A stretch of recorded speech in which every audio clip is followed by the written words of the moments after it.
I'm so excited to introduce you to this, our feature for tonight.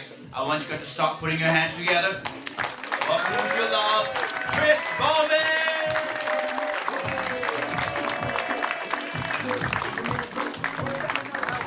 What is up, Louisville, Kentucky? How we doing? One time, give it up for Sam Lee, our host. The legend, Rich Reagan's here tonight, everybody. I feel blessed to be here. Yesterday, I went on TikTok and manifested I would get to follow a legend. So here we are, guys. Louisville, Kentucky. How many people are from Louisville? Make some noise. Yeah. All right, so most of you guys know this place is a shithole. All right. We're just going to jump right into it then, guys. Every road is under construction at the exact same time. But we got potholes everywhere. I was driving down the road last week and I hit a 3-bedroom, 2-bath pothole. My car started making a weird noise, so I got out to look and there was 2 junkies splashing each other in the water. Playing narco polo and shit. Narco! This place is a dump, guys. Well, we're famous for some stuff here in Louisville. That's kind of cool. We got Louisville Slugger. We got Muhammad Ali. We got bourbon. We got the Derby. Yeah, we got weapons, alcoholism, gambling, fighting. Like, Derby, that thing's a piece of shit. Let's get into that. 2 years ago, the horse that won got disqualified for being on drugs. I didn't bet on him because I knew he was on drugs. I ran into him a week before the Derby at a speedway and he asked me for $1 and a Newport. Had a backpack on, pushing a BMX bike. Fuck you, see this kid. It's crazy. When they show it in like the lead up to the Derby, they bullshit us too, let's be honest. Because what do they show? These horses running through these beautiful fields with the mist rising and the majestic sunrise. Churchill Downs is in the hood, guys. Like they're shooting that in Lexington and we know they are, right? I think if they're not going to tell the story of Louisville in picture form like that, they should tell it in word form and name the horses things that tell the true story of Louisville. And I can hear the race call now. It's like, here they come, round the final turn. Here comes stepping over needles. Followed by anything helps, God bless. And here comes dangling semis. Followed by exploding cola factories. Who's this coming in late? It's JCPS busing. Here they come. They're making their move on the rail. It's crime. It's homelessness. It's potholes. It's anything helps. God bless. Here they come. Who's it going to be at the wire? It's another fucking police scandal.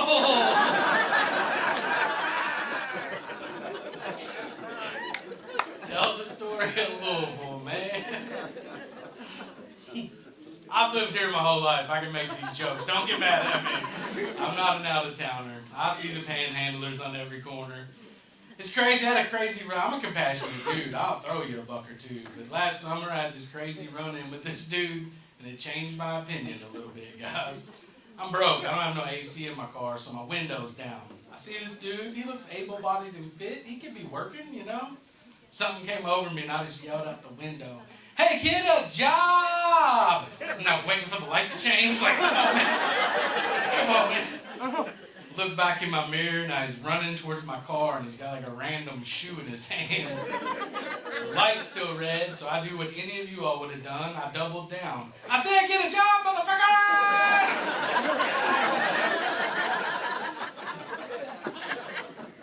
Dude gets all the way up to my car, and he leans in on my window.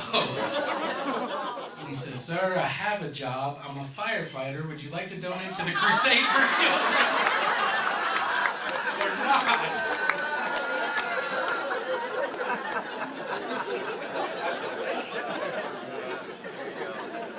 Touche, sir. Here's a 20. I didn't even have a 20 to give that dude, man. I'm broke. I'm like Louisville broke. That's a different kind of broke. Like, Like some people are born with a silver spoon in their mouth. Not me, I had a spork from KFC.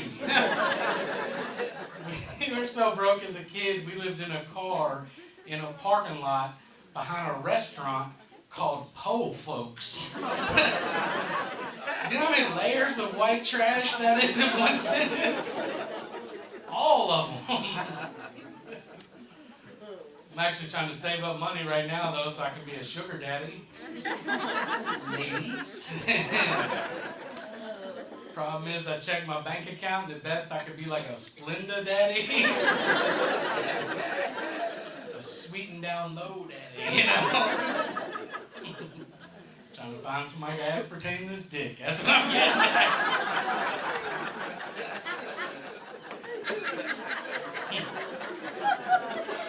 I'm actually looking for a gilf, though. That's what I'm looking for. Looking for a gilf. Y'all know what a gilf is, right? Hell yeah, grandma I could get a loan from.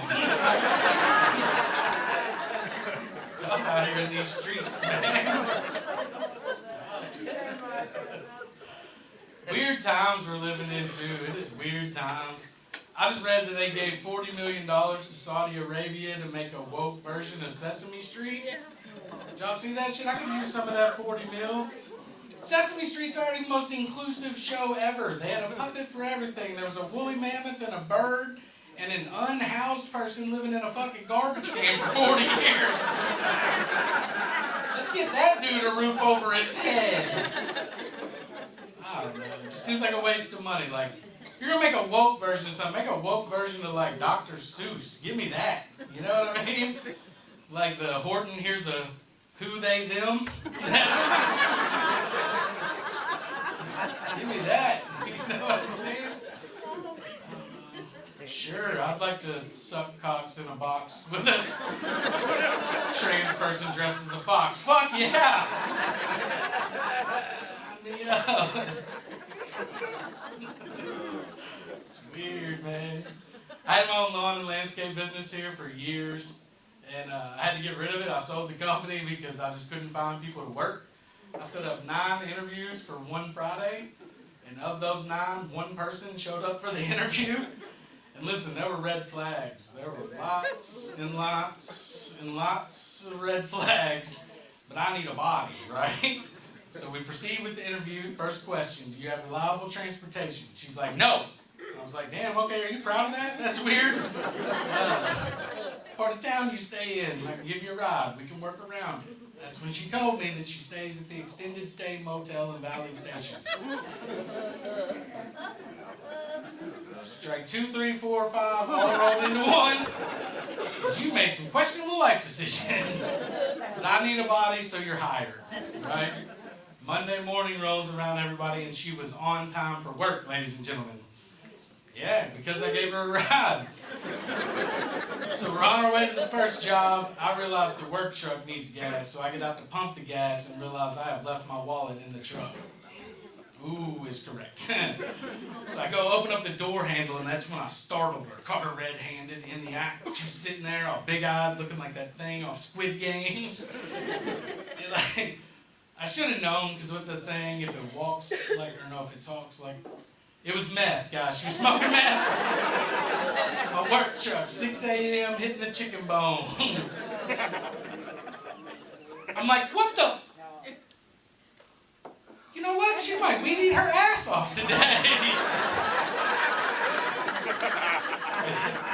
We might get some shit done today. I can't, though. It's my business. I got to be professional. So I'm like, what is wrong with you? You can't be smoking drugs in my work truck. She said, I'm very sorry. I am selfish. I have a problem. I should have asked. Would you like to hit this too? No, I want you to catch an Uber the fuck home. That's what I want you to do. So I fired her on the spot, made her walk home, kick rocks. And you on your phone right now? Do I need to explain what the fuck is going on here? Please remove your, if you're gonna be on the phone, at least like walk away from the stage. Seriously, like you're bringing the show to a grinding halt because you're talking on your phone. I was not. Someone is. You are on the phone. Please, man, seriously. Turn the phone off or walk. I'm trying to be nice. Like, just walk back there and have the conversation. Ma'am, thank you. What's your name, ma'am? What's your name? Mandy. Mandy. Everybody give it up for Mandy one time, everybody. Thank you for turning the phone off, Mandy. If anybody else needs to make a phone call, don't do it in the middle of my fucking joke. Can we do that? Mandy, do you have kids? You said that was your daughter? Yeah. How old's your daughter? 20. She is still on the phone. I'm sorry. She's 21? You should have brought her to the show with you. It's a good 20. show. 20. Okay. That makes a difference. Not. Just shut. Your phone is still on. I'm trying to turn it off. Oh my goodness, guys. I have 2 kids as well. I get it. I sympathize with you, Mandy. It's okay. I got 2 kids. They're probably freezing their ass off in the car out there right now.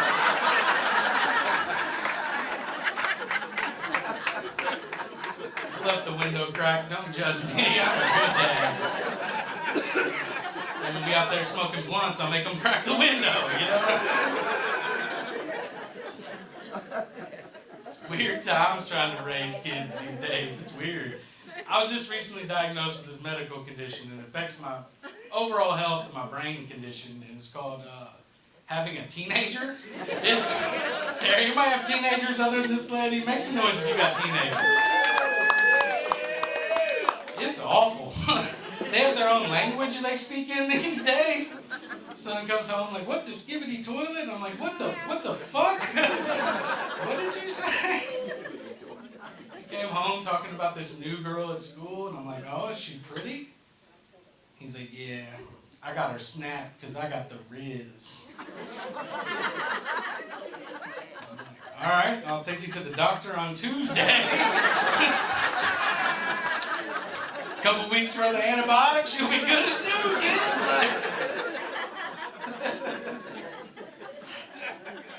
He likes to play Fortnite, right? He loves to play Fortnite. And he wears the big goofy looking headset. And so I yelled something to him and he didn't answer. So I walked up to his room, I opened the door and I said, hey, take the trash out.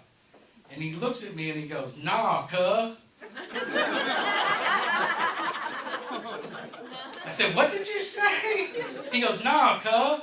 I said, all right, listen to me. I want you to listen to me very carefully. Your name is Jameson. You go to a Catholic school and you play lacrosse. You are legally too white to say the word cuh. Now what the Sigma? Take the fucking trash out. It's his thing is lacrosse. It's the whitest sport ever. It is the. I'm actually going to try to start like an urban lacrosse league to try to get some more inclusion in the game. I am. I got a slogan that I think is just going to bring people in like crazy. You guys want to hear it? Yeah. It goes like this. It goes, are you fast?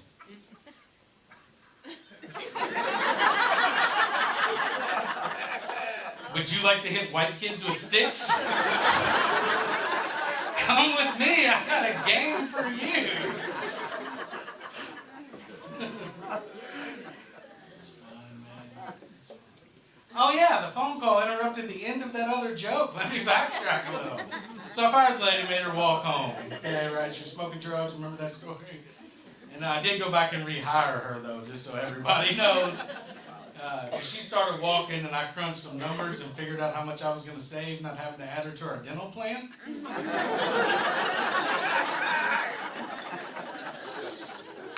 9 out of 10 dentists love that joke when it doesn't get interrupted. You know what I mean? That's where we're at with this tonight. You guys are fun. I like you guys. Give it up for yourselves one time. Got your fucking out of the way last night, so you came to laugh tonight. We appreciate you guys. Where's my married people at? We got married people in here? Yeah. I've been married for 18 years, guys. 18 years. Thank you. Usually audiences give a shit. Right? Not consecutively or to the same woman, but I've been married for 18 years. 2 of the happiest years of my life. I swear to God it was. I use any excuse I can to get away from them. Like anything. I love it. I'm like, yeah, I want to go do a comedy show where the people sit in the front row on the phone. That's gets me away from the wife and kids. Fucking count me in, you know? I grew up over in Newburgh, so I didn't really like grow up hunting, right? Like I grew up over on Popple Level Road. Not a lot of hunting on Popple Level Road, right? My buddy called me up in the fall and he's like, hey man, you can go deer hunting with me? And I'm like, yeah, what do I need? He's like, you need some camo clothes and a gun. I'm like, I got a gun, I can give you some camo clothes, count me in. So I went to the only place I could think to get some camo clothes. I went to Foot Locker in Jefferson Mall. So I met him out in the woods, because that's where you deer hunt at. And he hopped out of his big jacked up truck in his big beard and his mossy oak, whatever the real fuck. And he looked like an extra from Duck Dynasty. Right? And I hopped out of my Prius in my Foot Locker camo. And I looked like an extra from a Master P video. So I jumped out like, yeah.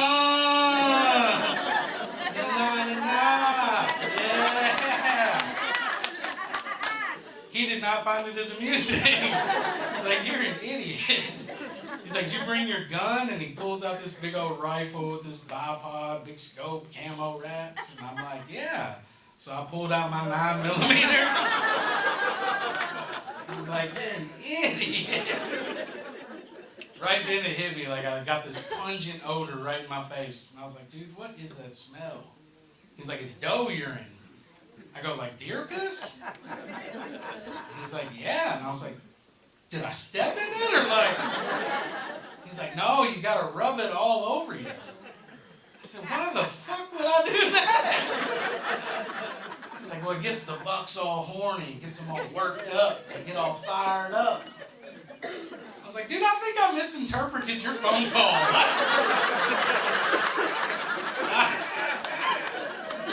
Like, if I miss, am I getting fucked? Like,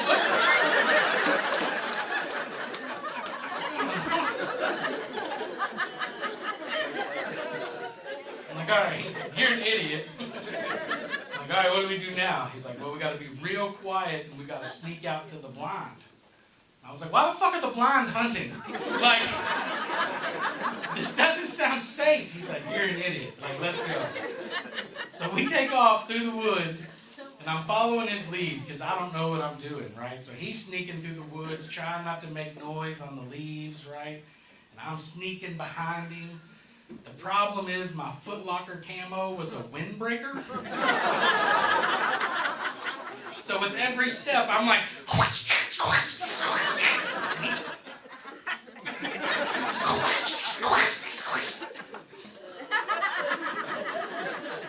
so we get all the way out there. It was freezing cold. We sat there for right at 4 hours. You know what happened at that 4-hour mark, man? Absolutely nothing. We just sat there freezing. I'm like, dude, what are we doing, man? Why? What are we doing? He's like, you just gotta be patient, wait a little longer. So we sat there for another 2 hours and 17 minutes, and I remember I marked it. You know what happened at that point, man? I got up and went the fuck home. That's what I did. We just sat there in the woods smelling like Dear Kelly for 6 hours. For no reason. Except to get away from my family. That's it. I'm not even that old, but I find myself saying stuff to my kids like, back in my day, you know? The other day I was like, back in my day, we didn't have smartphones when we went to the bathroom to take a shit. We had to read the same shampoo bottle every day for 6 months. Hydroxy, what?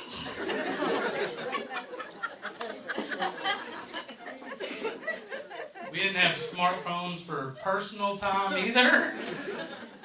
We had to touch ourselves to Herbal Essence commercials. Y'all remember those Herbal Essence commercials? Why were they so extra? You don't remember, let me explain it real quick. It's a lady in a shower washing her hair. The camera angle cuts off just at the nipples. And she's having the loudest orgasm you ever heard on CBS. She's like, oh, Chris Bowman. That's the way I remember it. Don't fuck up my childhood. How hard are you rubbing your scalp right now, man? One more time, I'm almost done. Back in my day, the older women in the neighborhood, to make a little extra money, would sell Avon and Tupperware. Don't remember that? Now they sell feet pics and pussy. It's a weird day and time we're living in, you know? You guys are fun, but I gotta get out of here in a minute. Oh my goodness, I like you guys though. Y'all should stick around for the second show here in a little bit. You guys are awesome. I really have been married for 18 years, guys, that's true. And after 18 years, you fight about a lot of shit. Like, you fight over dumb shit. Rich mentioned ancestry stuff. I'm an orphan. I don't really know my family, so I decided to do one, learn a little bit about my family. Most of the results came back not that surprising. Found out I'm 83% Irish. I'm like, no shit. Gave it away, the red hair and freckles. The fact that I like to fight at weddings, you know what I mean? Were some surprising results though. I found out I'm 6.8% Congolese. Democratic Republic of the Congo. I forgot this was the same crowd as the Farm Machinery show.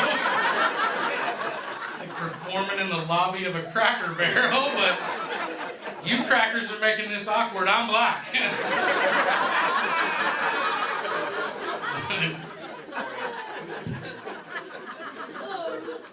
Did some research. 6.8% is just black enough that I can buy an old Monte Carlo. But not black enough to put rims on it. I like to mess with my wife about it. She'll be like, will you take out the trash? And I'm like, why? Because I'm black? She's like, no, because you have your shoes on, dickhead. Fair enough. She said something slick one day, something stupid. I was like, you know what? Maybe all my Congolese is in my pants. Did you ever think about that? Maybe all 6.8% is in my pants. Problem is, she's a real analytical thinker, real quick on her fucking feet, that one is. She said, wait a minute, you're 5'10", that's 70 inches, 6 foot. Ha! That's like 4.6. I think you're on to something. Alright guys, my name's Chris Bowman. You guys have a great night. Give it up for Sam Lee, everybody. Give it up for Chris Bowman. A small dick, but delivers a big laugh. What do you prefer, small dick or big laugh? Yeah. Both. 6.8% Congolese. Thank you for supporting us.